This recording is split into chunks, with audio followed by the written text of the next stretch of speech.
Nesse vídeo, nós veremos a regra da cadeia, que serve para examinarmos a continuidade de uma composição de funções. Como principal resultado, nós veremos a relação entre o limite de uma sequência convergente e a continuidade de uma função. Veremos alguns exemplos. E finalizaremos demonstrando que a soma, o produto, o quociente e a diferença de funções contínuas ainda são funções contínuas. Então, a regra da cadeia diz o seguinte: se x e y são uniões de intervalos, e f de x em y e g de y em r são funções contínuas, então g composto com f, que vai de x em r, também é uma função contínua. Então, vejamos. Eu vou tomar aqui um x0 pertencente a x e vou chamar de y0 o f de x0. Então, seja o epsilon positivo dado. Então, como a g ela é contínua, então nós temos que existe um delta positivo, tal que se o y pertence a y com o módulo de y menos y0 menor do que delta, isso implica módulo de g de y menos g de y0 menor do que epsilon. Agora, a f, ela é contínua. Então, dado esse delta positivo, existe um delta linha positivo tal que, se eu tomar um x em x, de modo que o módulo de x menos x0 seja menor do que o delta linha, então o módulo de f de x menos f de x0 é menor do que o delta. Ora, juntando a continuidade da g e da f, o que é que nós temos? Se um x pertence a x, de modo que o x menos x0 em módulo seja menor do que delta linha, então o módulo de f de x menos f de x0 é menor do que delta, o que implica que o módulo de g de f de x menos g de f de x0 é menor do que o epsilon. Ou seja, a função g composto com f é uma função contínua. Como exemplo, a função h da reta na reta dada por h de x igual a seno de x ao quadrado, ela é uma função contínua. Veja o seguinte, se eu tomar a g de x igual a seno x e a f de x igual a x ao quadrado, então, pelo que nós vimos até agora, elas são funções contínuas. E veja que h é exatamente a g composto com f. Portanto, a função seno de x ao quadrado, ela é uma função contínua. Vejamos agora o resultado que relaciona os conceitos de limite de uma sequência convergente e a continuidade de uma função. Então, a gente tem o seguinte resultado. Uma função f de I em R é contínua se e somente se a seguinte condição for satisfeita. Para todo A pertencente a I e para toda sequência A índice N de elementos de I, temos que limite de A índice N igual a A implica que o limite de f de A índice N é f de A. Então, vejamos. Eu vou mostrar primeiro a ida. Então, vamos supor f contínua. Ora, se f é contínua, em particular, f é contínua no ponto A.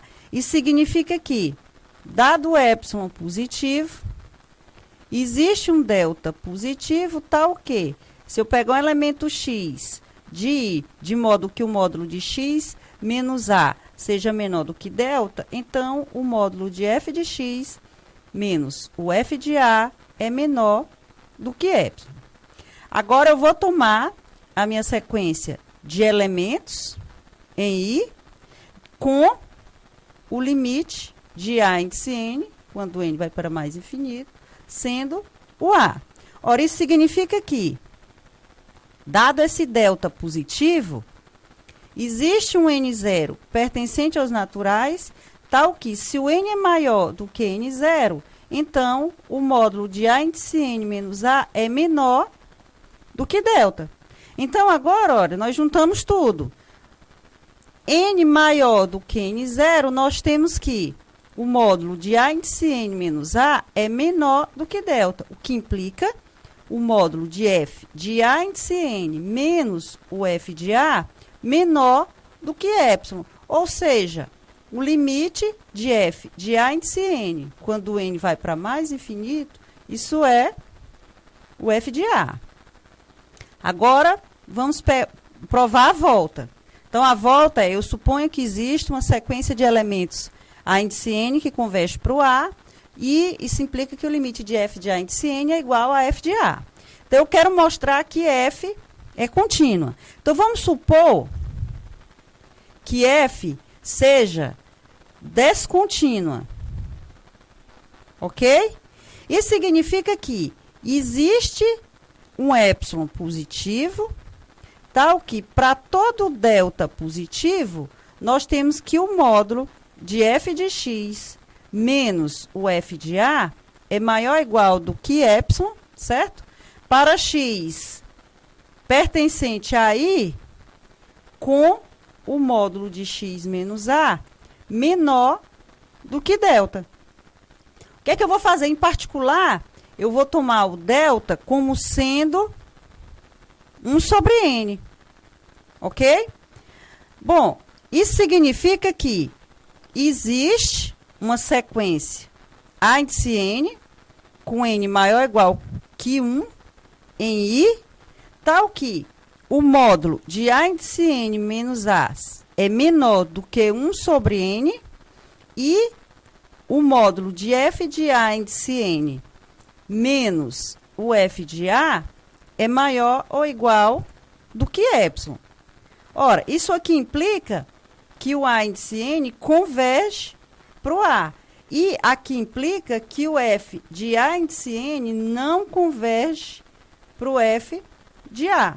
Ok? Então, assim, fica demonstrado essa proposição. Vamos então usar essa proposição para mostrar que se A é positivo e A índice N é igual a raiz enésima de A, então A índice N converge para 1. Bom, eu vou fazer o caso em que o A é maior ou igual do que 1, porque o caso em que o A está entre 0 e 1 é análogo, ok? Bom, como A é maior ou igual que 1, então nós temos que o A índice N mais 1 é maior ou igual do que o A índice N, que é maior ou igual do que 1.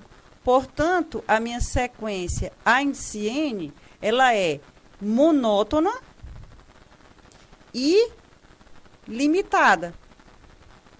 Portanto, a minha A índice N é convergente. Vou chamar de L o limite da minha A índice N. Como a minha A índice N é maior ou igual que 1, então o meu L também vai ser maior ou igual que 1. Bom, nós vimos que a função raiz de x, ela é contínua.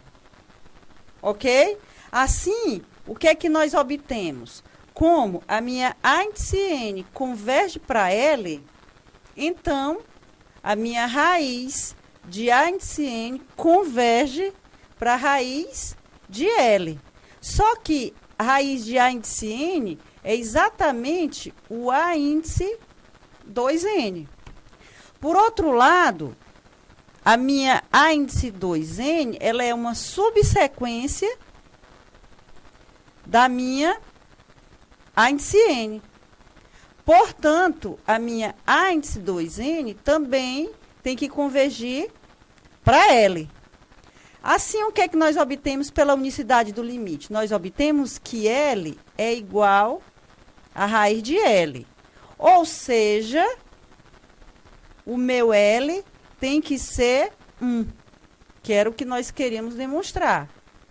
Como segundo exemplo, vamos procurar todas as funções contínuas da reta na reta, tais que f de x mais f de x ao quadrado é 0 para todo x real.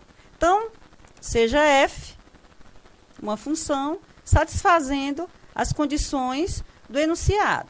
Veja que, inicialmente, o f de 0 é igual ao f de 1, que é 0.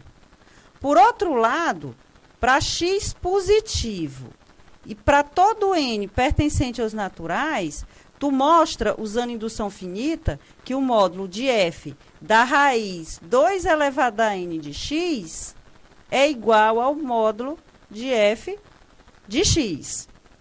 Então, agora eu vou fixar o número real x positivo e vou chamar de a índice n a raiz 2 elevado a n de x.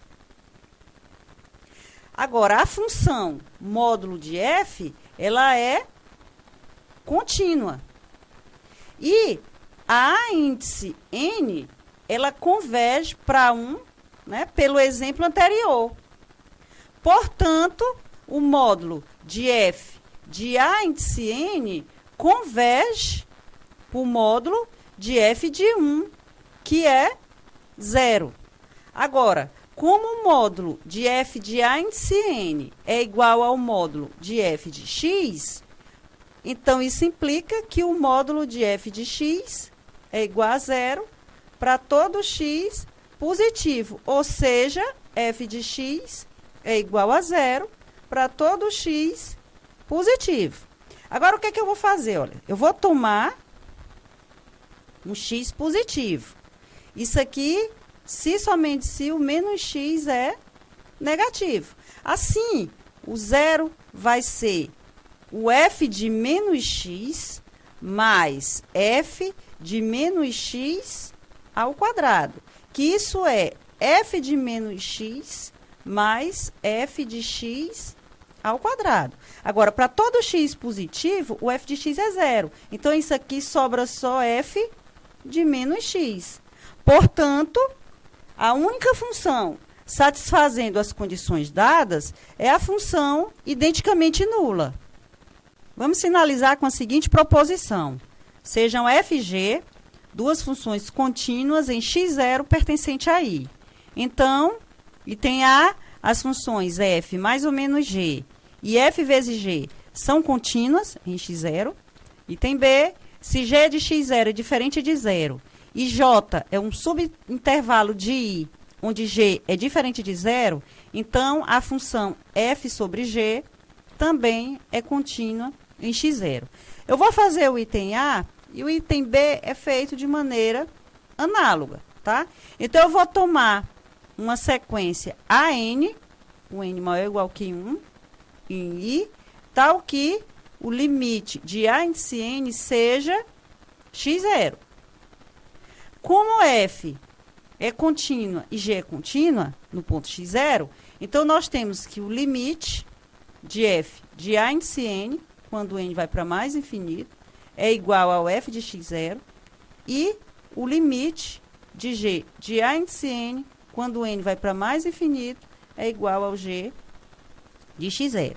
Assim, o limite, quando n vai para mais infinito, de f mais ou menos g em A índice n, isso vai ser o limite de f de A índice n, quando n vai para mais infinito, mais ou menos o limite de g de A índice n, quando n vai para mais infinito, que isso vai ser igual a f de x0, mais ou menos g de x0, que a gente ainda escreve como f mais ou menos g em x0.